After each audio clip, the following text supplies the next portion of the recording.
Hello students. मैंने last 2 videos में आपको बताया था हाइड्रोकार्बन्स के बारे में और टाइप्स ऑफ कोवेलेंट बॉन्ड के बारे में। आज मैं आपको बताऊंगा आइसोमर्स क्या होते हैं या स्ट्रक्चरल आइसोमर्स क्या होते हैं और उनके कुछ एग्जांपल्स दूंगा। ठीक है। आइसोमर्स ऐसे कंपाउंड्स होते हैं जिनके मॉलिक्यूलर फॉर्मूले तो सेम होते हैं लेकिन स्ट्रक्चर्स डिफरेंट होते हैं उनके। आप आगे की क्लासेस में पढ़ोगे कि इनके कई टाइप्स होते हैं, लेकिन अभी हम क्लास 10th के लिए केवल देख रहे हैं। तो उसके अकॉर्डिंग अगर हम सोचें तो हमें केवल स्ट्रक्चरल आइसोमर्स के बारे में पढ़ना है, वो भी हम सिर्फ चेन और ब्रांच आइसोमर्स देखेंगे। ठीक है। आइसोमर्स ऐसे कंपाउंड्स हैं जिनके मॉलिक्यूलर फॉर्मूले सेम होते हैं लेकिन स्ट्रक्चर्स डिफरेंट होते हैं। अब आइसोमर्स के एग्जांपल्स कुछ अगर हम सोचें, जैसे ब्यूटेन है, आपको ये फॉर्मूले पता होने चाहिए इनके। ब्यूटेन के आइसोमर के बारे में अगर हमें बात करनी हो तो ब्यूटेन का फॉर्मूला होता है C4H10। ठीक है। तो फर्स्ट आइसोमर किसी भी कंपाउंड का उसका जो नॉर्मल स्ट्रक्चर होता है वो होगा।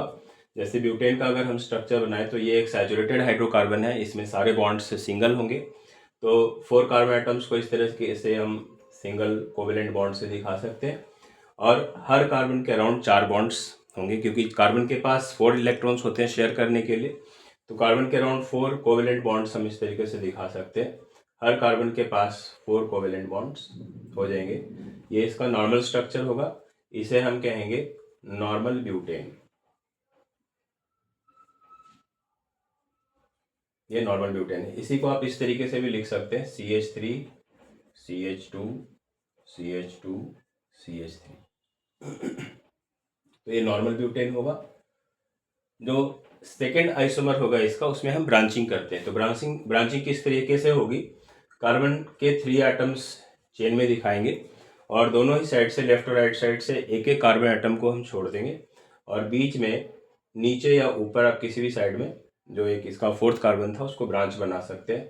फिर हम हर कार्बन के 4 बॉन्ड्स कंप्लीट कर देंगे। सबके 4 बॉन्ड्स कंप्लीट हो गए तो ये ब्यूटेन का सेकेंड आइसोमर होगा जिसका नाम होगा 2 मिथाइल। IUPAC नेम है इसका 2 मिथाइल प्रोपेन।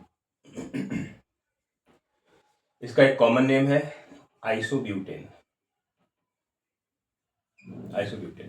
ठीक है। अब ये देखते हैं कि 2 मिथाइल प्रोपेन क्यों कहते हैं इसे। जो CH3 है ये अल्काइल ग्रुप का फर्स्ट मेंबर है। अल्काइल ग्रुप्स को हम R से रिप्रेजेंट करते हैं। इसमें फर्स्ट मेंबर CH3 होता है जिसे मिथाइल कहते हैं। इसी तरह से C2H5 इथाइल होता है, C3H7 प्रोपाइल होता है। ये एल्केन्स में से एक एक हाइड्रोजन एटम रिमूव करने से फॉर्म होते हैं, जिससे कार्बन का एक बॉन्ड खाली हो जाता है और उसकी आप ब्रांचिंग कर सकते हो या फिर कोई दूसरा फंक्शनल ग्रुप या सब्स्टिट्यूएंट वहां पे आप ऐड कर सकते हैं। तो ये मिथाइल को आप देखें तो चेन में फर्स्ट सेकेंड कार्बन पे मिथाइल है, तो इसके लिए यूज किया हमने 2 मिथाइल। और फिर चेन में देखेंगे कितने कार्बन एटम्स हैं, चेन में 3 कार्बन एटम्स हैं। तो फिर हम ये सोचते हैं कि कौन से एल्केन में 3 कार्बन एटम्स होते हैं, तो वो प्रोपेन होता है। तो लास्ट में इसके प्रोपेन ऐड हो जाएगा। तो इसको हम क्या कहेंगे, 2 मिथाइल और चेन में 3 कार्बन एटम्स है तो प्रोपेन। ठीक है। ऐसे ही अगर हमें पेंटेन के आइसोमर्स बनाने हो तो किस तरीके से बनेंगे वो देखो। फिर हमें पेंटेन का फॉर्मूला पता होना चाहिए। पेंटेन का फॉर्मूला होता है C5H12। ठीक है, C5H12 फर्स्ट जो आइसोमर होगा इसका नॉर्मल स्ट्रक्चर होगा, चेन वाला स्ट्रक्चर। 5 कार्बन एटम्स इस तरह से चेन में होंगे। फिर हमने हर कार्बन के 4 बॉन्ड्स कंप्लीट कर दिए, यानी कि कार्बन ने अपने 4 इलेक्ट्रॉन्स शेयर किया। इस तरीके से हाइड्रोजन एटम्स के साथ ये अपने इलेक्ट्रॉन्स शेयर कर रहा है कार्बन एटम्स। ठीक है।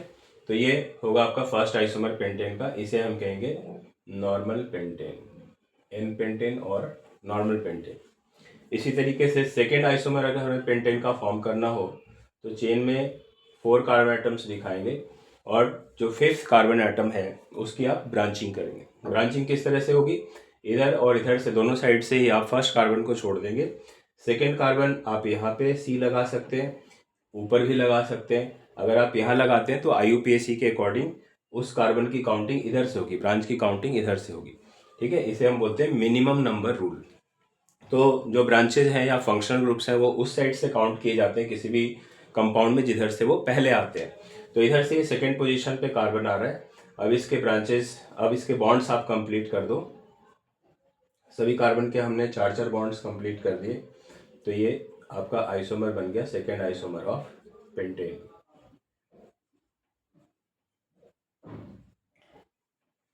देखो इन दोनों के फॉर्मूले सेम ही है, C5H12 ही होगा फॉर्मूला, स्ट्रक्चर में ये डिफरेंट हो गया।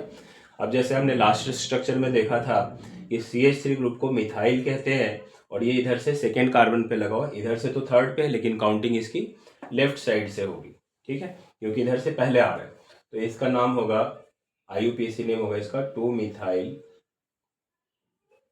इसके लिए यूज करेंगे 2 मिथाइल। मिथाइल ग्रुप है CH3 और सेकेंड कार्बन पे लगा है तो इसे 2 मिथाइल बोल दिया हमने। फिर चार कार्बन एटम्स है रिंग चेन में, तो इसके लिए यूज करेंगे टर्म ब्यूटेन। तो इसका नाम हो गया IUPAC नेम 2 मिथाइल ब्यूटेन। और कॉमन नेम इसका एक होता है, वो है आइसोपेंटेन। आइसोपेंटेन। इसी तरीके से पेंटेन का तीसरा आइसोमर भी होता है। तीसरा आइसोमर अगर हमें पेंटेन का फॉर्म करना हो तो अब चेन में हम 3 कार्बन एटम्स को रखेंगे। जो फोर्थ कार्बन एटम है वो ब्रांच बनेगा और फिफ्थ कार्बन एटम भी ब्रांच बनेगा, ठीक है। तो इस तरह से हम कह सकते हैं इसमें दो मिथाइल ग्रुप्स हैं, दोनों ही मिथाइल ग्रुप्स सेकेंड कार्बन पे हैं। दो मिथाइल ग्रुप्स हैं और दोनों ही सेकेंड कार्बन पे हैं। फिर हमने इनके भी इनके बॉन्ड्स कंप्लीट कर दिए इस तरीके से। अब देखो ये मिथाइल भी सेकेंड कार्बन पे है, ये मिथाइल भी सेकेंड कार्बन पे है, तो इन दोनों के लिए हम यूज करते हैं 2,2। दो मिथाइल के लिए डाईमिथाइल, और चेन में 3 कार्बन एटम्स हैं तो इसके लिए यूज करेंगे टर्म प्रोपेन, 2,2 डाईमिथाइल प्रोपेन, ठीक है। इसका कॉमन नेम होता है नियोपेंटेन, नियोपेंटेन, ठीक है। तो इस तरीके से पेंटेन के 3 आइसोमर्स हैं। फिर हमें हेक्सेन के अगर आइसोमर्स फॉर्म करने हो तो उसके 5 आइसोमर्स होते हैं। देखो हेक्सेन के आइसोमर्स कौन कौन से हो जाएंगे। फर्स्ट जो आइसोमर होगा हेक्सेन का फॉर्मूला होता है C6H14। तो फर्स्ट आइसोमर इसका जो होगा उसमें चेन में हम 6 कार्बन एटम्स को रखेंगे। सभी कार्बन के हम चार चार बॉन्ड्स कंप्लीट कर देंगे। यहाँ आप हाइड्रोजन एटम्स रख सकते हो, मैं हाइड्रोजन एटम्स को अभी छोड़ रहा हूँ, इससे आपको ये शायद थोड़ा सिंपल लगेगा स्ट्रक्चर इसका। तो इसका नाम होगा एन हेक्सेन, एन हेक्सेन। ऐसे ही अगर हमें सेकेंड आइसोमर हेक्सेन का फॉर्म करना हो तो चेन में हम 5 कार्बन एटम्स को रखेंगे और 6 कार्बन को ब्रांच बनाएंगे, ठीक है। यहाँ मैंने सेकेंड कार्बन पे लगाया, आप इधर से भी सेकेंड कार्बन पे लगा सकते हैं। दोनों के लिए हम टर्म 2 मिथाइल ही यूज करेंगे। आपने यहाँ पे CH3 लगाया तो भी मिथाइल है, इसके ऊपर भी लगाएंगे तो एक ही बात है। और इधर से अगर आप सेकेंड कार्बन पे CH3 लगाते हैं तो भी इधर से काउंटिंग होगी, उसे भी 2 मिथाइल ही कहेंगे। तो इसका क्या नाम हो जाएगा, सभी कार्बन के इस तरह से हम 4 बॉन्ड्स कंप्लीट करके हाइड्रोजन एटम्स यूज कर लेंगे। इन खाली बॉन्ड्स को जो मैंने दिखाया है यहाँ पे आप हाइड्रोजन एटम्स यूज करेंगे, टोटल 14 हाइड्रोजन एटम्स आएंगे। तो इसका क्या नाम हो जाएगा, इसे हम पढ़ेंगे 2 मिथाइल पेंटेन, 2 मिथाइल पेंटेन। ये हेक्सेन का सेकेंड आइसोमर हो जाएगा। ऐसे ही थर्ड आइसोमर में आप क्या कर सकते हैं कि चेन में 5 कार्बन एटम्स को रखकर आप 6th कार्बन को थर्ड पोजीशन पे रख सकते हैं। फिर सभी कार्बन के आपने चार चार बॉन्ड्स कंप्लीट कर लिए, तो इसे लिखा जाएगा 3 मिथाइल पेंटेन, 3 मिथाइल पेंटेन। आप इधर से काउंट करो इसे तो भी ये थर्ड पोजीशन पे है और इधर से भी थर्ड पोजीशन पे है, तो इसलिए इसे 3 मिथाइल पेंटेन कहेंगे। फिर नेक्स्ट फोर्थ आइसोमर आ जाता है। अब आप चेन में इसे अगर यहाँ पे रखते हैं तो इधर से काउंटिंग होगी इसकी, तो इसे हम 2 मिथाइल पेंटेन कहेंगे, जो कि रिपीट हो गया है। तो और किसी पोजीशन पे आप इसे नहीं दिखा सकते। तो अब हम चेन में 4 कार्बन एटम्स को रखेंगे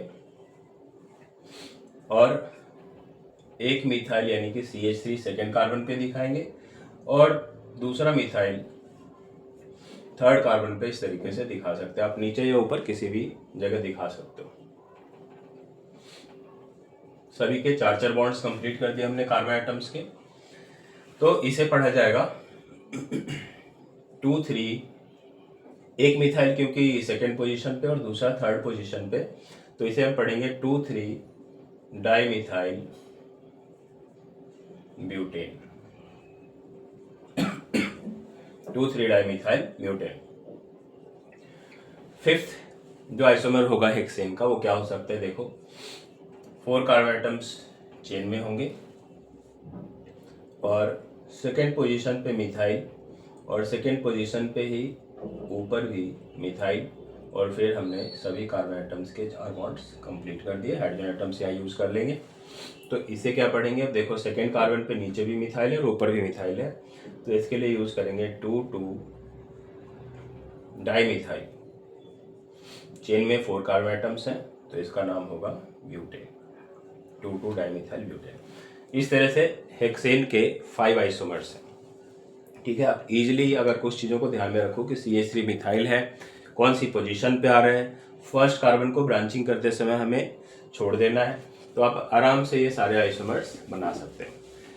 फिर एक क्वेश्चन आपकी बुक का है, इंटेक्स्ट क्वेश्चन है आपकी बुक में कि how many structural isomers can you draw for bromopentane.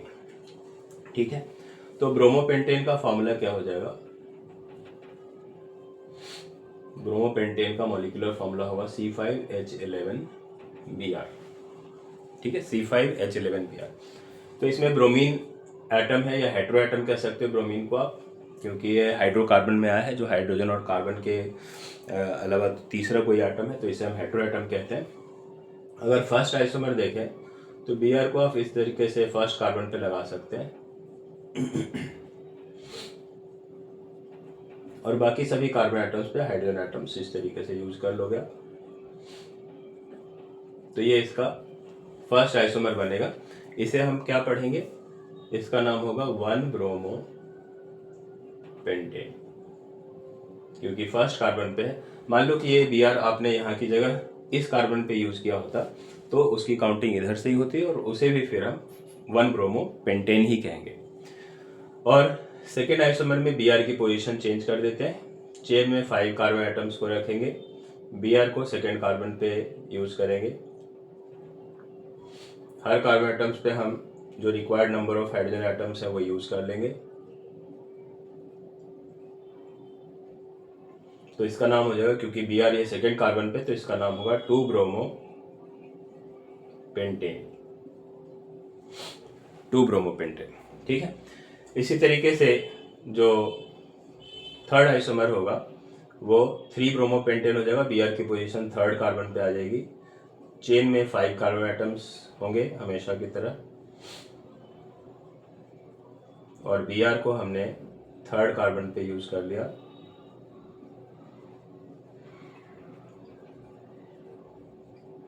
तो इसका नाम हो जाएगा 3 ब्रोमो पेंटेन, 3 ब्रोमो पेंटेन। ठीक है, अब ब्रोमीन की पोजीशन अगर आप यहाँ से यहाँ करते हो तो 4 ब्रोमो नहीं हो सकता, उसकी काउंटिंग फिर इधर से होगी, वो 2 ब्रोमो ही हो जाएगा। ठीक है, तो फोर्थ जो आइसोमर आप इसमें फॉर्म करेंगे उसमें अब हम कार्बन को भी हटाएंगे और उसे ब्रांच बनाएंगे। ठीक है, तो फोर्थ जो आइसोमर है उसमें क्या पॉसिबल हो सकता है कि आप चेन में 4 कार्बन एटम्स को रखें। ठीक है, 4 कार्बन एटम्स को रखें चेन में, Br को फर्स्ट पोजीशन पे लगा दिया और CH3 को सेकेंड पोजीशन पे लगा दिया। ठीक है, और आप हाइड्रोजन एटम्स कंप्लीट करोगे तो मॉलिक्यूलर फॉर्मूला इसका भी सेम होगा। अब इसे हम क्या पढ़ेंगे, 1 ब्रोमो 2 मिथाइल। देखो फर्स्ट कार्बन पे ब्रोमीन है और सेकेंड कार्बन पे CH3 है, तो इसका नाम होगा 1 ब्रोमो 2 मिथाइल। चेन में 4 कार्बन एटम्स हैं, तो इसे ब्यूटेन कहेंगे।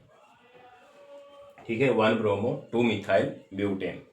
ठीक है, ऐसे ही फिफ्थ जो इसमें आइसोमर फॉर्म होगा उसमें आप क्या कर सकते हो कि चेन के अंदर 4 कार्बन एटम्स को रखो। जो ब्रोमीन है, अब उसकी पोजीशन आपने चेंज कर दिया, ब्रोमीन को भी इस कार्बन पे यूज़ कर लेते हैं। जैसे CH3 यहाँ गया, Br यहाँ यूज़ कर लिया।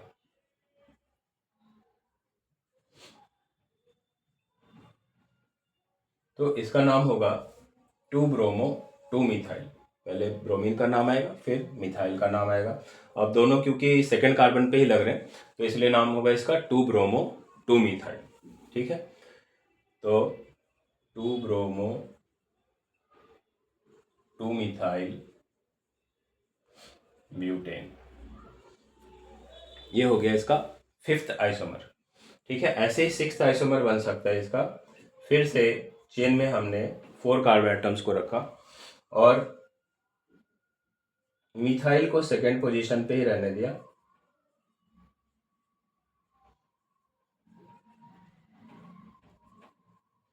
अब Br को यहाँ यूज कर लिया।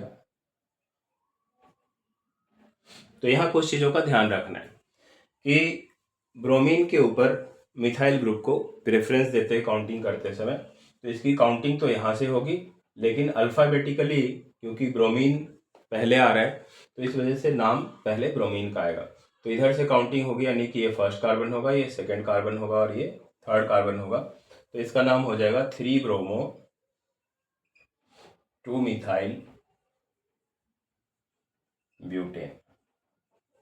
3 ब्रोमो 2 मिथाइल ब्यूटेन।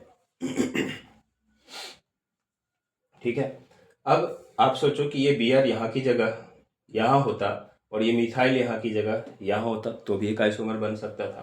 ठीक है, तो 6 तो ये आपके बन गए। अब नेक्स्ट देखते हैं।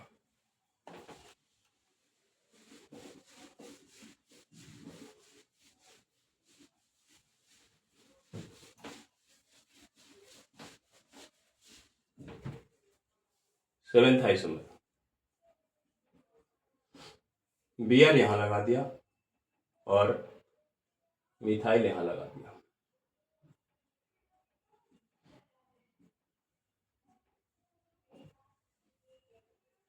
ठीक है, Br अगर आप यहाँ पे यूज करते हैं, बाकी हर जगह हाइड्रोजन एटम्स यूज कर लिया आपने, तो इसे क्या पढ़ेंगे? इसे पढ़ा जाएगा 1 bromo 3 methyl 1 bromo 3 methyl butane. ठीक है, यानी कि अब Br पहले है तो यहाँ से काउंटिंग हो गई। ठीक है, 1 ब्रोमो, फर्स्ट कार्बन पे ब्रोमीन है तो 1 ब्रोमो, फिर सेकंड कार्बन, थर्ड कार्बन पे मिथाइल है तो 3 मिथाइल ब्यूटेन, ये हो जाएगा।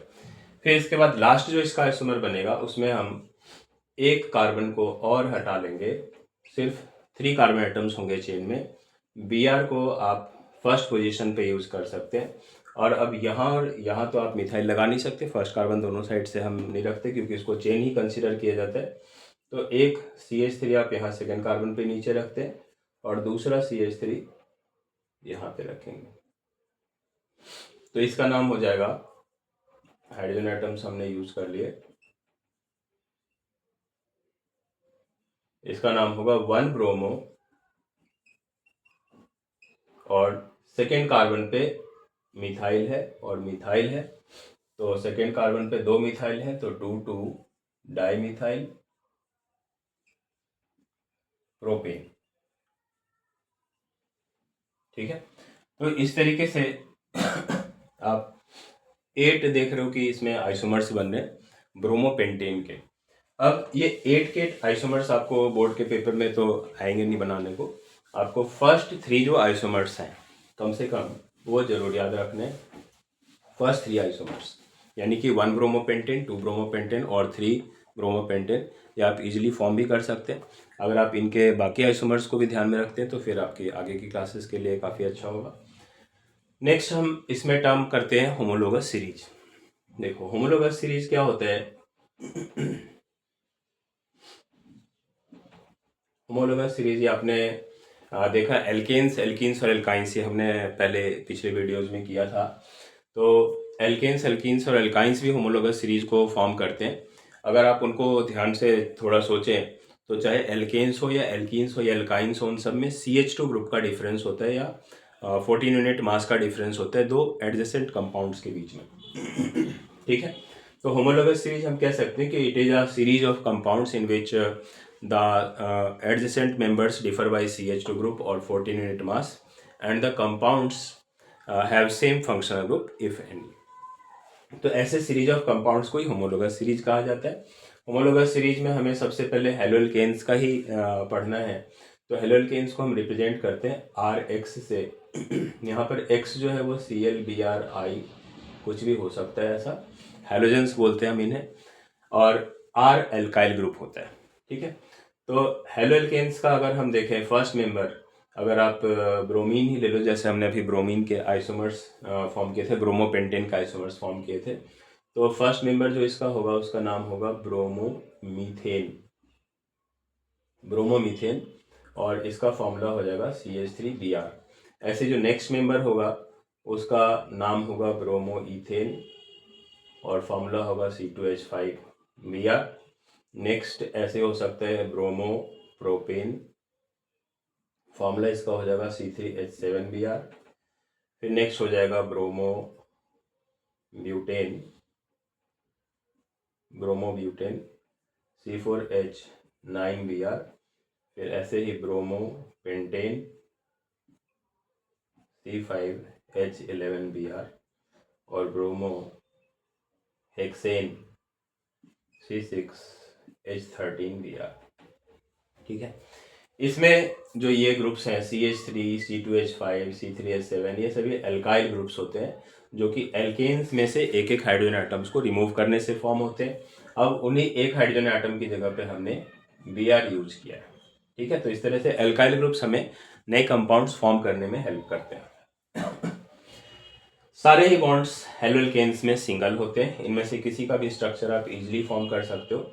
जैसे अभी हमने ब्रोमोपेंटेन के तो आइसोमर्स भी बनाए थे, मान लो आपको ब्रोमोहेक्सेन फॉर्म करना हो तो इसमें 6 कार्बन एटम्स होंगे इस तरह से चेन में, और ब्रोमीन फर्स्ट कार्बन पे आपने यूज कर लिया, बाकी सभी जगहों पे हाइड्रोजन यूज करने हैं, तो आपको इसमें ये हाइड्रोजन एटम्स मिल जाएंगे 13। तो ये स्ट्रक्चर बनेगा C6H13Br। ठीक है, इसे हम कहेंगे 1 ब्रोमोहेक्सेन। अगर आपने इस Br की पोजीशन चेंज कर दी, यहाँ लगा दिया सेकेंड कार्बन पे, तो इसको 2 ब्रोमोहेक्सेन कहेंगे, यहाँ लगा दिया तो 3 ब्रोमोहेक्सेन, यहाँ लगा दिया तो फिर इधर से काउंटिंग होगी इसकी 1 2 3, तो इसे भी 3 ब्रोमोहेक्सेन कहेंगे। यानी आप इधर से थर्ड कार्बन पे लगाओ तो भी 3 ब्रोमोहेक्सेन है, इधर से थर्ड कार्बन पे लगाओ तो भी 3 ब्रोमोहेक्सेन ही होगा। तो ऐसे आप किसी का भी स्ट्रक्चर फॉर्म कर सकते हैं। मान लो आपको इसमें से किसी का इलेक्ट्रॉन डॉट स्ट्रक्चर फॉर्म करना हो तो आप इलेक्ट्रॉन डॉट स्ट्रक्चर फॉर्म कर सकते हैं इसके लिए भी। जैसे अगर हमें ब्रोमोहेक्सेन का इलेक्ट्रॉन डॉट स्ट्रक्चर फॉर्म करना हो तो 6 कार्बन एटम्स इस तरीके से दिखाएंगे और जितने भी सिंगल कोवेलेंट बॉन्ड हैं उन सभी के लिए एक एक पेयर इलेक्ट्रॉन्स, एक कोवेलेंट बॉन्ड जो सिंगल कोवेलेंट बॉन्ड होते हैं उसमें एक पेयर इलेक्ट्रॉन होते हैं।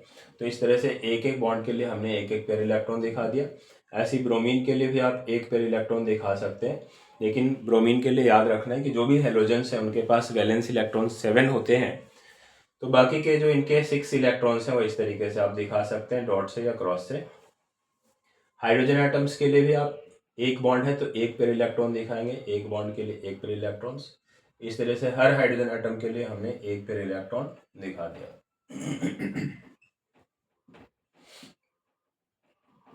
हर हाइड्रोजन एटम के लिए एक पेयर इलेक्ट्रॉन दिखाना है।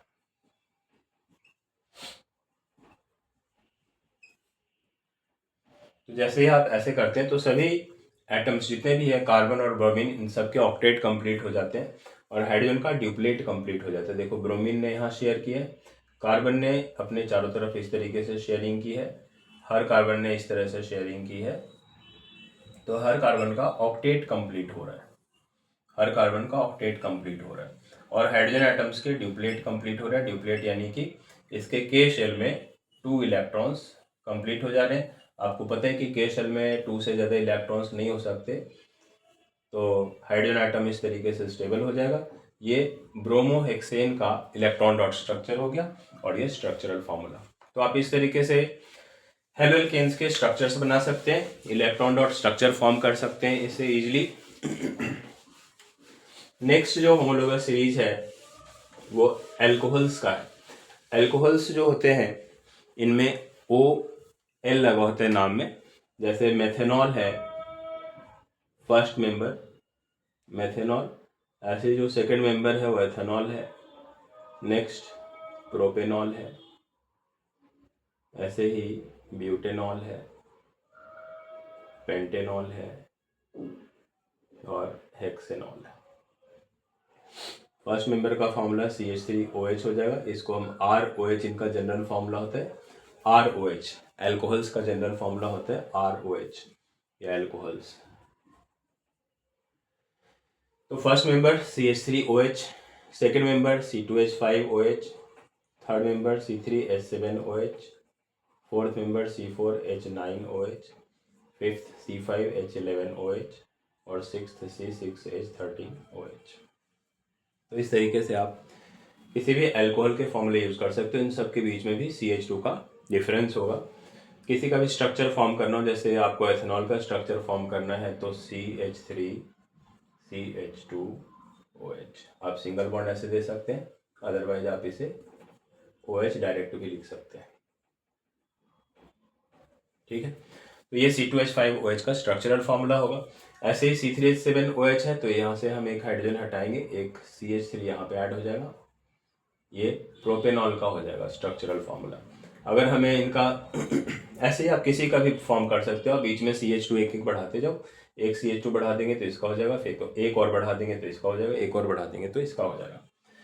और यहाँ पे आप OH ऐसे भी लिख सकते हैं, OH ऐसे भी लिख सकते हैं। अगर आप OH डायरेक्ट लिखते हो तो आप एज्यूम करके चलोगे कि O और H के बीच में सिंगल कोवेलेंट बॉन्ड प्रेजेंट है। और इलेक्ट्रॉन डॉट स्ट्रक्चर अगर हमें फॉर्म करना हो, जैसे प्रोपेनॉल का ही फॉर्म करना है इलेक्ट्रॉन डॉट स्ट्रक्चर, तो आप कैसे दिखाओगे? 3 कार्बन एटम सिंगल बॉन्ड से बॉन्डेड हैं तो हमने इस तरह से लिखा है। फिर हाइड्रोजन के साथ इनका सिंगल बॉन्ड है तो एक एक बॉन्ड के लिए हम दो दो इलेक्ट्रॉन्स दिखाते हैं। तो इस तरीके से एक एक बॉन्ड के लिए दो दो इलेक्ट्रॉन्स दिखा देंगे। यहाँ पे भी हाइड्रोजन एटम है, यहाँ भी दिखा दिया एक बॉन्ड, दो इलेक्ट्रॉन, एक बॉन्ड, दो इलेक्ट्रॉन। फिर ऑक्सीजन के बारे में आपको क्या याद रखना है कि ऑक्सीजन जब अपने इलेक्ट्रॉन्स शेयर कर लेता है, दो इलेक्ट्रॉन्स, इधर इसने एक कार्बन के साथ शेयर किया और एक इलेक्ट्रॉन इसने हाइड्रोजन के साथ शेयर किया, तो इसके बाद इसके पास 4 इलेक्ट्रॉन्स बचे रहते हैं लोन पेयर के फॉर्म में, क्योंकि जो ऑक्सीजन है उसके पास वैलेंस इलेक्ट्रॉन 6 होते हैं। तो इसने 2 शेयर कर लिए तो इसके पास 4 लोन पेयर इलेक्ट्रॉन्स बचे रह जाते हैं। तो इस तरह से आप देखो तो हर कार्बन का ऑक्टेट कंप्लीट हो रहा है और ऑक्सीजन का भी ऑक्टेट कंप्लीट हो रहा है और जितने भी हाइड्रोजन एटम्स हैं इनके ड्यूप्लेट कंप्लीट हो जा रहे हैं। तो इस तरीके से सारे एटम्स स्टेबिलिटी अचीव कर लेते हैं। ये इलेक्ट्रॉन डॉट स्ट्रक्चर हो जाएगा C3H7OH का, यानी कि प्रोपेनॉल का। तो ये होमोलोगस सीरीज है अल्कोहल्स का। इसी तरह से एल्डिहाइड्स हैं होमोलोगस सीरीज। एल्डिहाइड्स का जनरल फॉर्मूला होता है RCHO। RCHO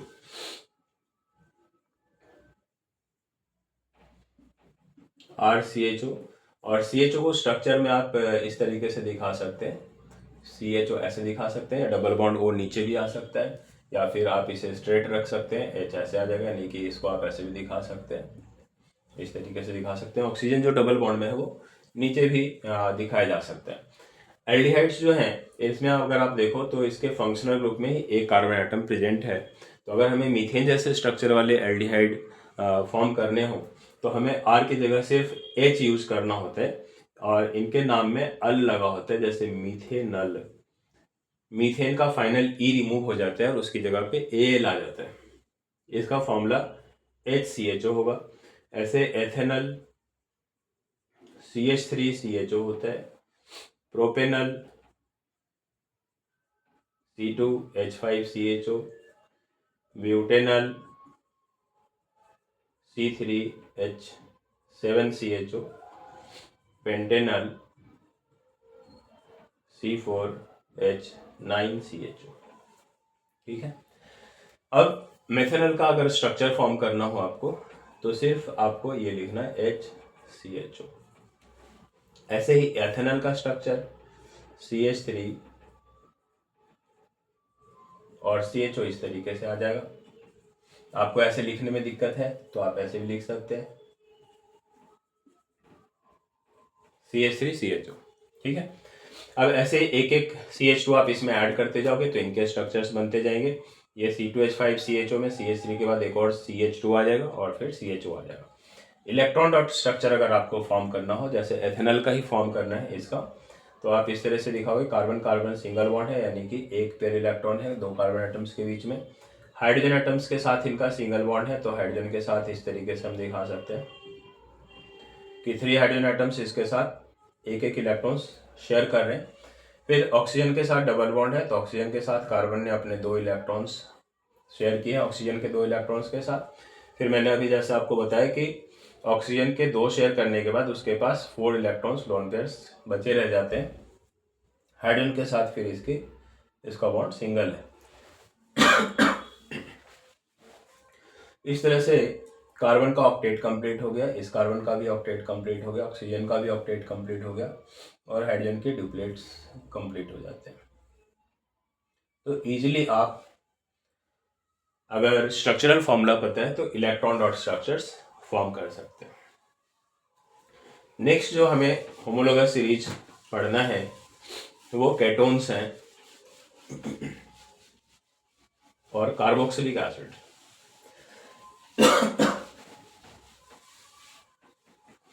देखो, कार्बोक्सिलिक एसिड्स मैं पहले ले लेता हूं, क्योंकि जैसे एल्डिहाइड्स आप देखते हो H से स्टार्ट हुए, वैसे ही कार्बोक्सिलिक एसिड्स भी H से स्टार्ट होते हैं। इनका जनरल फॉर्मूला RCOOH होता है।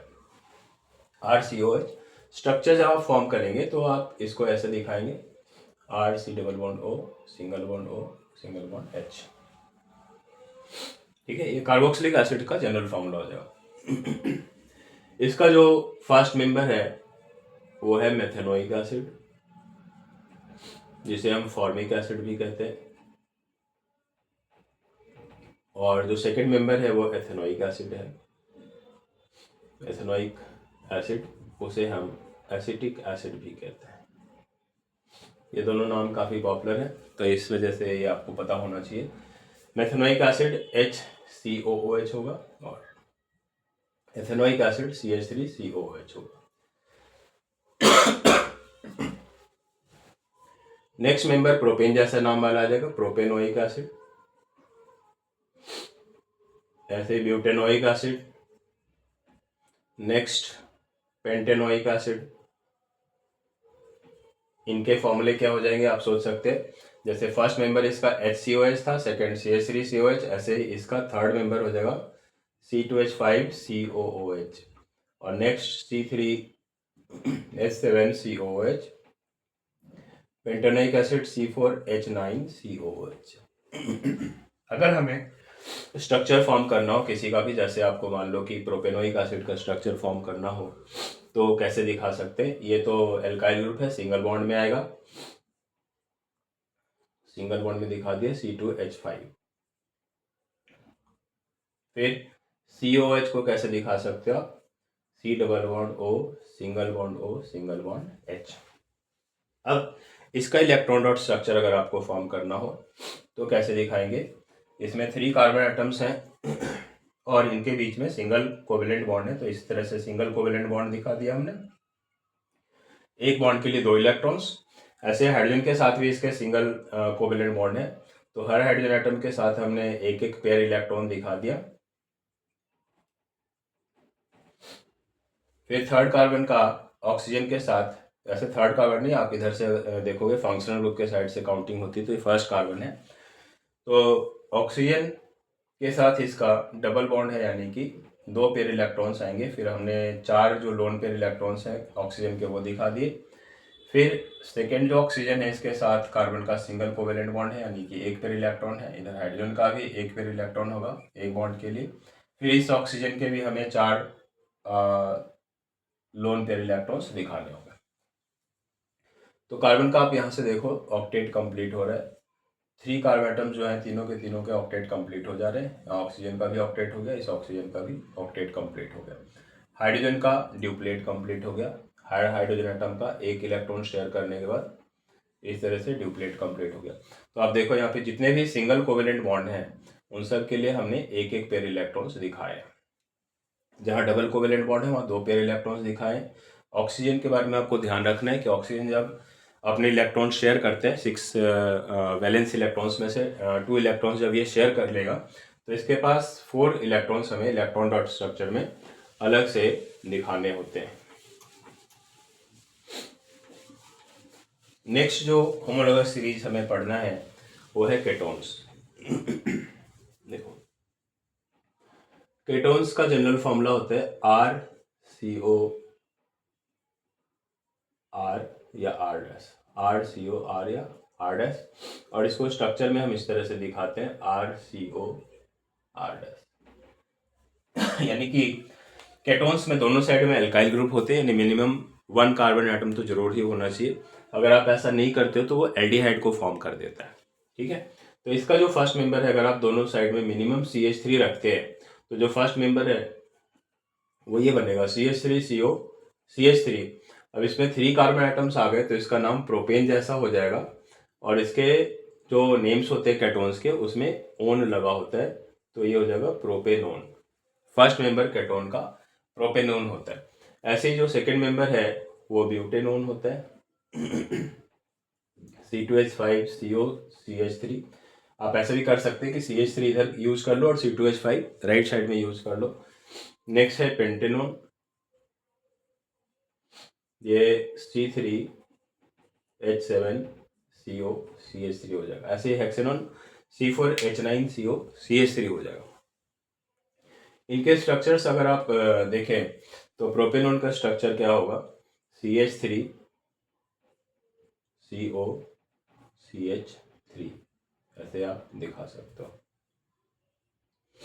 ऐसे इसका इलेक्ट्रॉन डॉट स्ट्रक्चर फॉर्म करना हो तो किस तरह से दिखाएंगे, CH3 में 3 सिंगल कोवेलेंट बॉन्ड है हाइड्रोजन एटम्स के साथ कार्बन के,